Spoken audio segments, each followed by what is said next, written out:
Welcome back to Ripple of Goodness, where we share true stories that remind us of the profound impact small acts of kindness can have on our lives.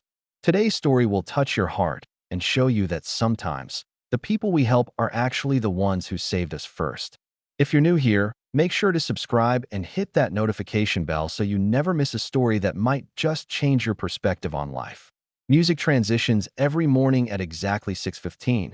Marcus Johnson would leave his small apartment with his 7-year-old daughter, Emma, to catch the bus to her school.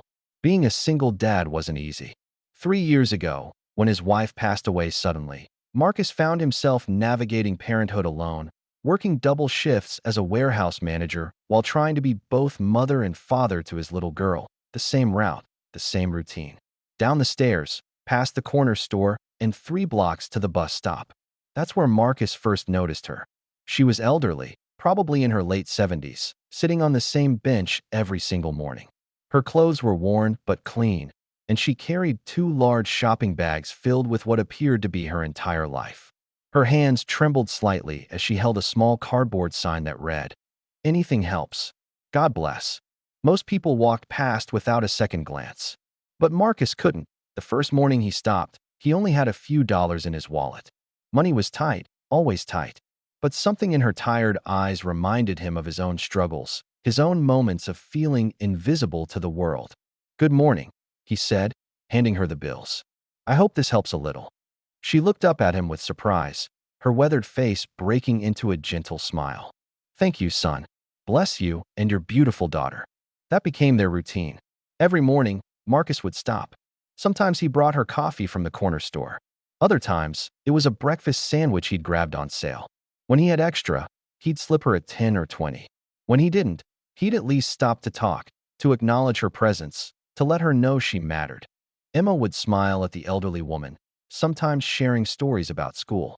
The woman's eyes would light up, and she'd listen intently, as if Emma's words were the most important thing in the world. "Daddy," Emma asked one morning as they walked away, "why is she always there?" Marcus knelt down to his daughter's level. "Sometimes life gets hard, sweetheart. Sometimes people just need a little help to get through the day. We help when we can." Weeks turned into months. Marcus learned her name was Dorothy, but she didn't share much else about her life. She'd deflect his questions with gratitude, always turning the conversation back to him and Emma. How was Emma doing in school? Was Marcus taking care of himself? Had they had a good weekend? Then one morning, everything changed. Marcus approached the bench with his usual offering, a hot cup of tea and a muffin. But Dorothy looked different. Her eyes were focused on him with an intensity he hadn't seen before, as if she were studying every detail of his face. "You don't remember me, do you?" she whispered. Marcus froze. "I'm sorry, what do you mean?" Dorothy's hands shook as she reached into one of her bags. She pulled out an old, faded photograph, protected in a small plastic sleeve. She handed it to Marcus. The photo showed a much younger Dorothy in a nurse's uniform, standing in what appeared to be a hospital hallway. But it was the other person in the photo that made Marcus's breath catch. A teenage boy, looking thin and scared, sitting in a hospital bed. The boy was him. "St. Mary's Hospital, 22 years ago," Dorothy said softly. "You were 17. You'd been in a terrible car accident. You were so scared, so alone.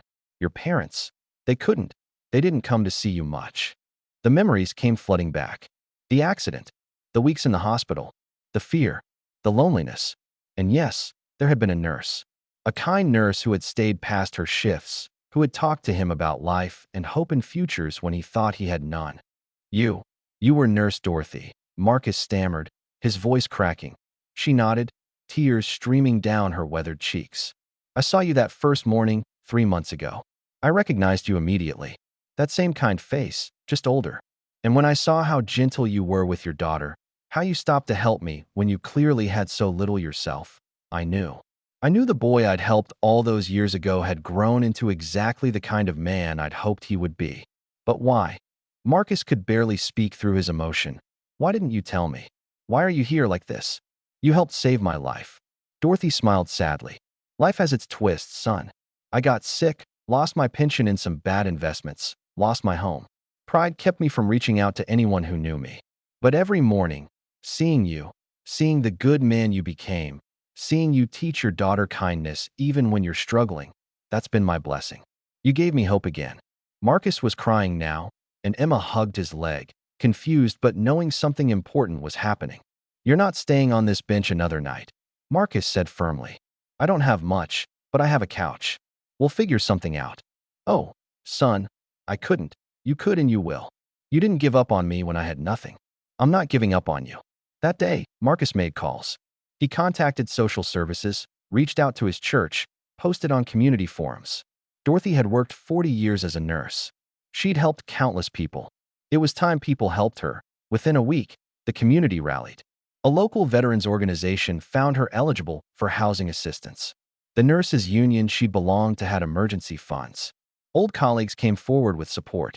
2 months later, Dorothy moved into a small but comfortable apartment. But the morning routine never stopped.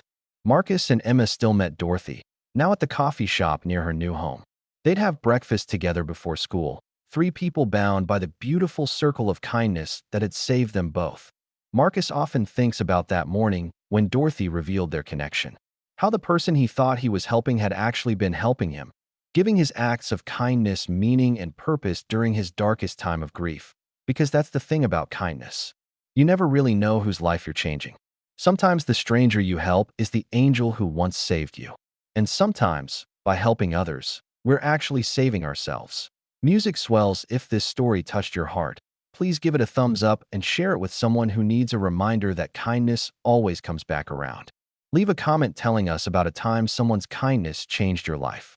And remember, every small act of goodness creates a ripple that can change the world. Until next time, keep spreading kindness.